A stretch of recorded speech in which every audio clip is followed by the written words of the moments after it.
So, good afternoon, everybody. I will be brief. I will basically talk about two major initiatives of Department of Rural Development. The first one is the management of NRHS program through a very robust IT-based system. And the second initiative is the total financial inclusion model that we are trying to implement through an IT-enabled system. So the first program, as Secretary IT stated, it is the NRHS program. This program started in 2006, and we managed this program by establishing nearly 1100 computer centers in rural areas.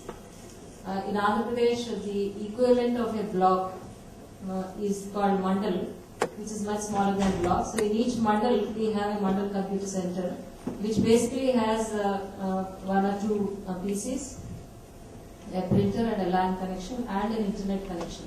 So we use the network connection of BSNL, and this center is installed with one software that we developed in collaboration with TCS, which is called RAGAS, Rashtriya Gramina Abhivrudhi Samachara. So this software is designed in such a way that it delivers all key functions of NRHS program. Then we have NRHS website. Into this website, the data is transferred on day-to-day basis, and the entire progress of all the works and processes are kept in the website, which is public domain. Now, some of the key services that are delivered through this Mandal Computer Center are firstly the issue of job card. Most of you must be knowing that under NRHS it is mandatory to register every wage seeker, and only on such registration the wage seeker starts accruing his rights or her rights under the Act. So the registration function is delivered through this Mandal Computer Center. Then we have to have a large number of works technically designed and kept ready in each village.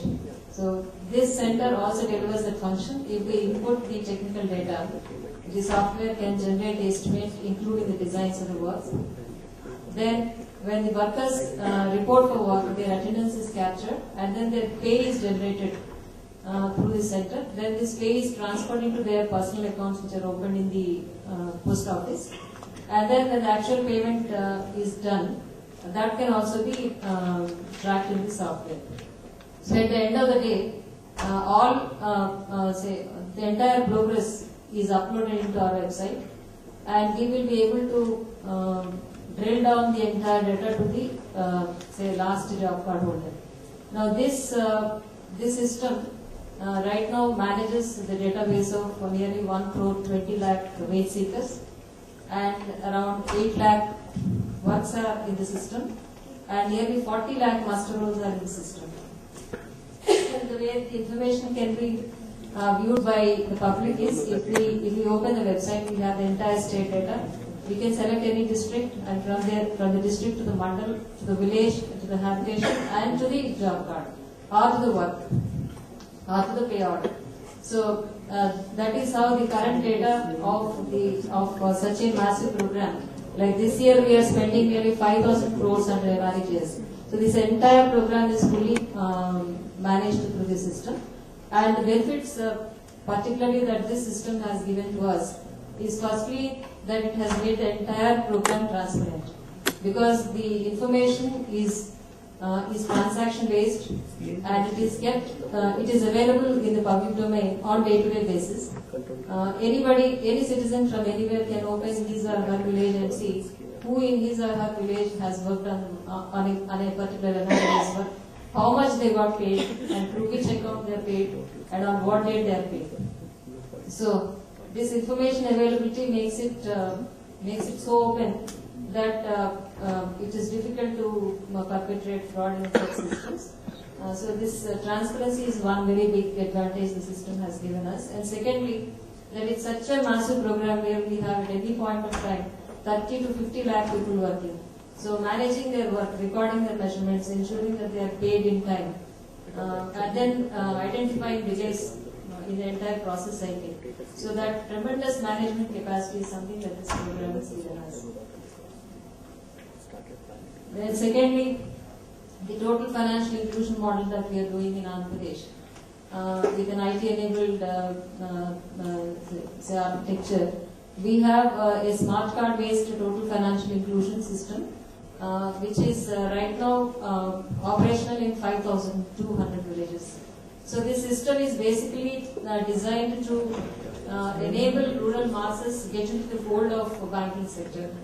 We all must be knowing that about 50 to 70% of the poor are not included in the formal financial sector. That means they are not, so they don't have the accounts in the banks, and then they will not be able to access any of the services from the formal financial sector. So this IT-enabled smart card model is one system which envisages reaching the banking services to all. Since conventional banking is expected to be very expensive, this model is very strongly advocated by RBI. So this is one thing that is piloted in Andhra Pradesh in 2006, and then onwards we have made continuous efforts to expand it. Right now it is operational in 5,200 villages. And the basic architecture of this model includes, at the village level, we have a handheld device which is called POT or POTD, which is like point of terminal or point of terminal device.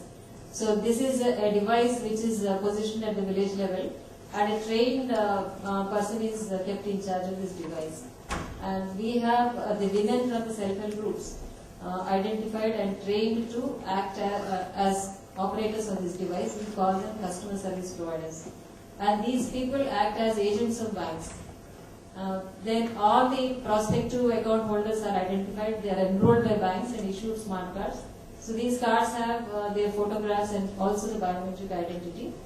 And any bank, say if a bank wants to deliver services, so instead of the customers coming to the bank branch, they can approach the customer service provider of the bank at the village level and obtain say all banking services. Right now, to encourage banks, we are delivering government payments through this network, and we have so far opened accounts to over 40 lakh people, and about 30 lakh people are issued cards, and the services are delivered. From government side, we have made payments to the tune of 350 crores through the system.